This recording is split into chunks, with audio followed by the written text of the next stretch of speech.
Let's take a moment today to thank the boldness of our government and our shareholders. William Hamilton built his venture on the ashes of the Second World War.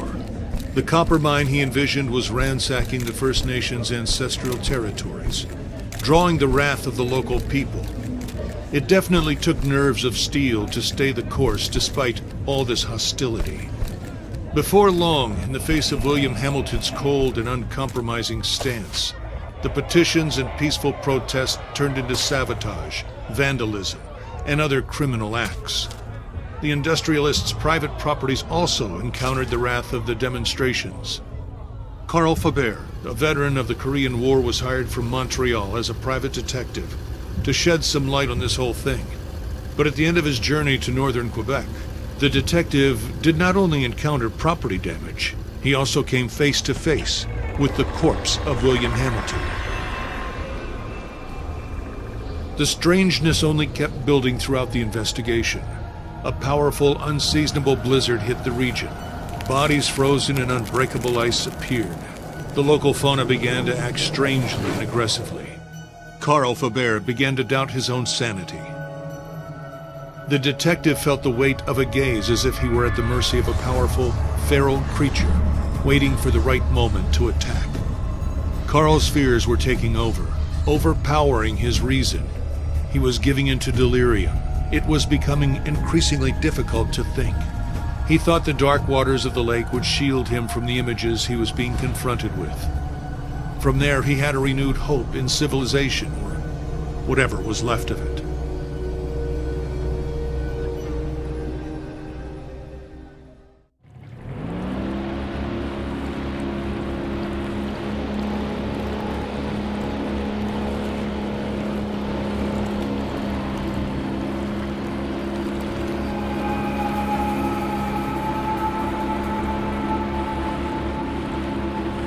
Carl knew that on one of these shores stood William Hamilton's lavish mansion, and there, the detective had hopes of finding a way out of the area.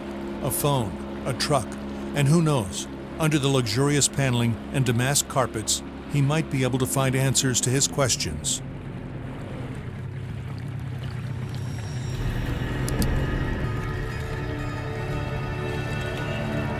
The detective wondered about the floating debris. Had it drifted out from the shore? Or had it been abandoned there in the middle of nowhere?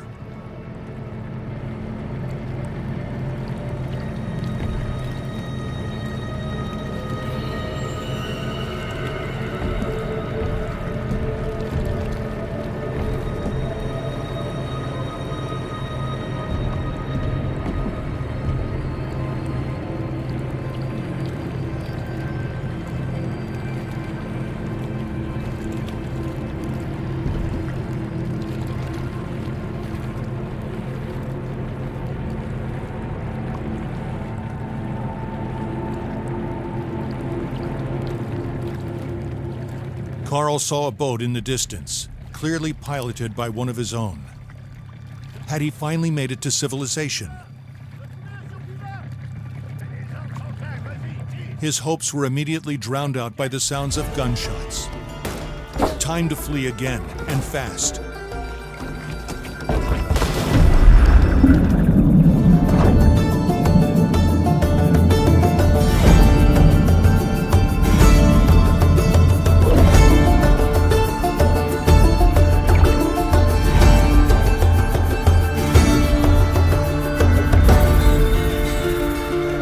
Swam without a thought, yet each stroke was desperate.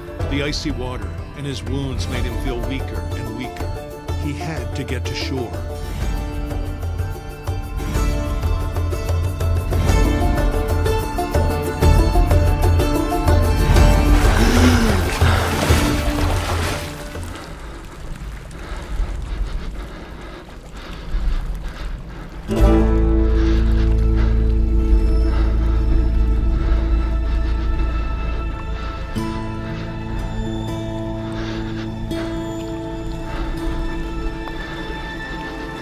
The bleeding and the hypothermia were tearing at Carl's poor body. When he finally saw a light in the distance, he was filled with a faint sense of hope. Could it be a refuge?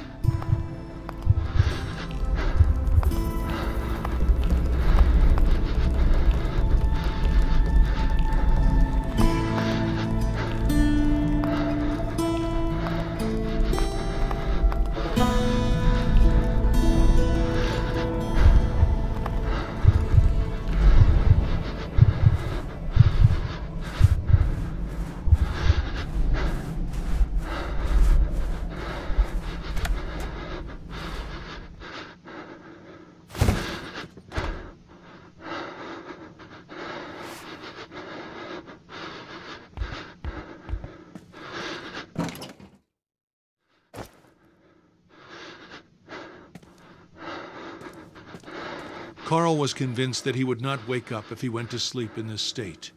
It was probably best to make a fire and take a look at his wounds.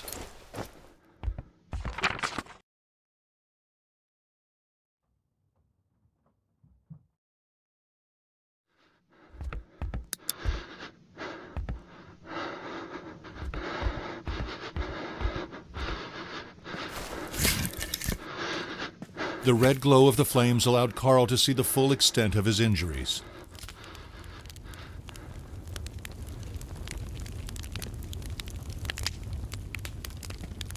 In the warmth, Carl began to feel the stinging burn of his wounds again. In the warmth, Carl began to feel the stinging burn of his wounds again.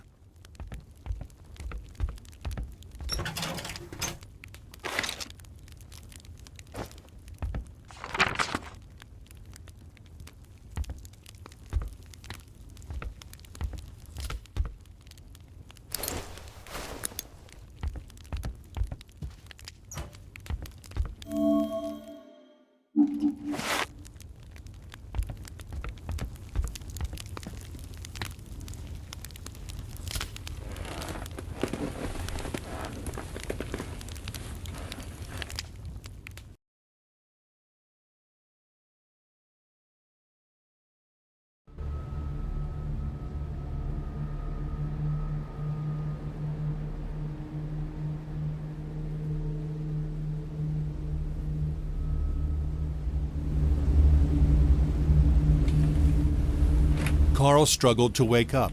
His makeshift bandages offered him little time. If he wanted to find the truth, he had to get to Hamilton Manor without delay.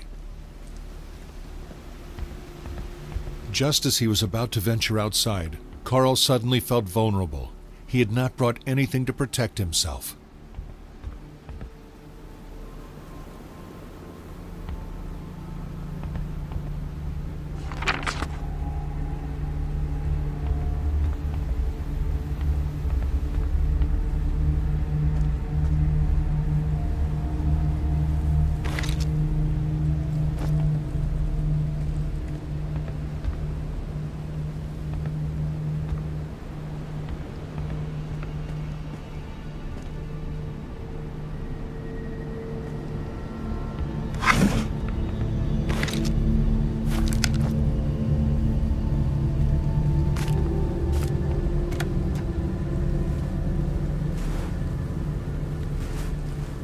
Carl left his makeshift refuge. He knew where he was going, a more comfortable but otherwise unsettling place, Hamilton's mansion.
He knew that wolves do not attack people, but still, he had to be careful.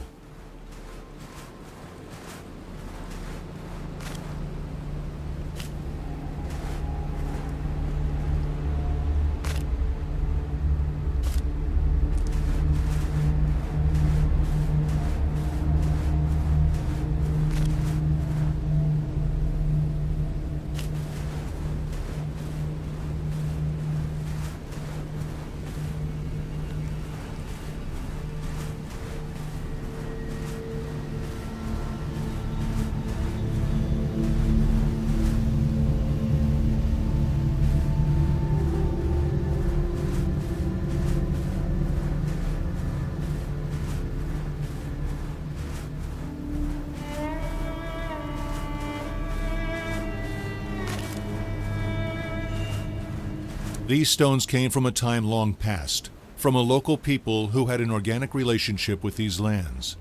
Carl felt somewhat reassured by the construction.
The security was more reminiscent of a Korean military base than a mining operation.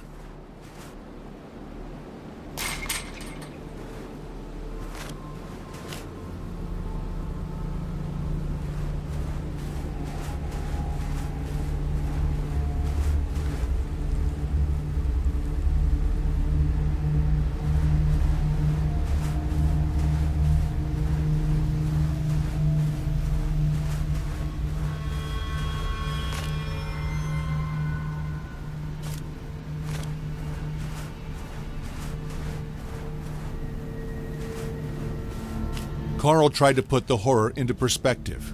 Accidents happen, and in the inhospitable far north, it happens more often than not. Nevertheless, a feeling of déjà vu stayed with him, as if the carnage was not over.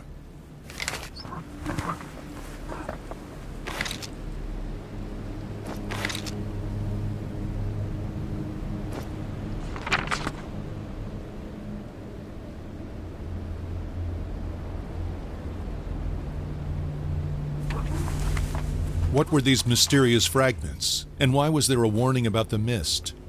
This letter raised more questions than it answered for the detective.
This was the mansion of the late William Hamilton.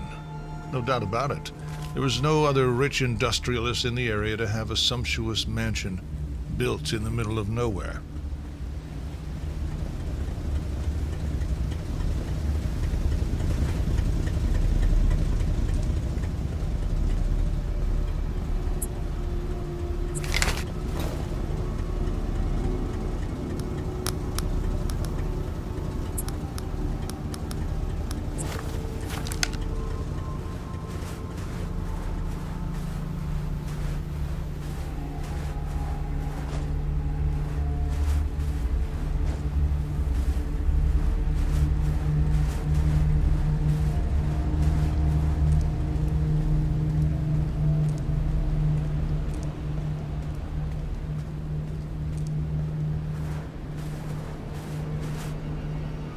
The material damage now seemed quite benign in the face of everything that had happened since his arrival.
Si vous entendez ceci, ce message est crucial.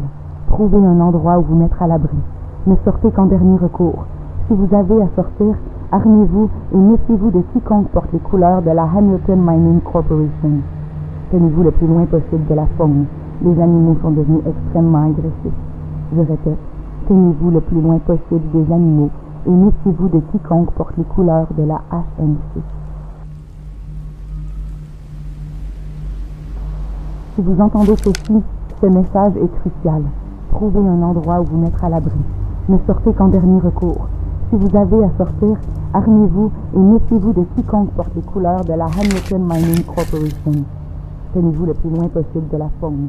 Les animaux sont devenus extrêmement agressifs. Je répète, tenez-vous le plus loin possible des animaux et méfiez-vous de quiconque porte les couleurs de la HMC.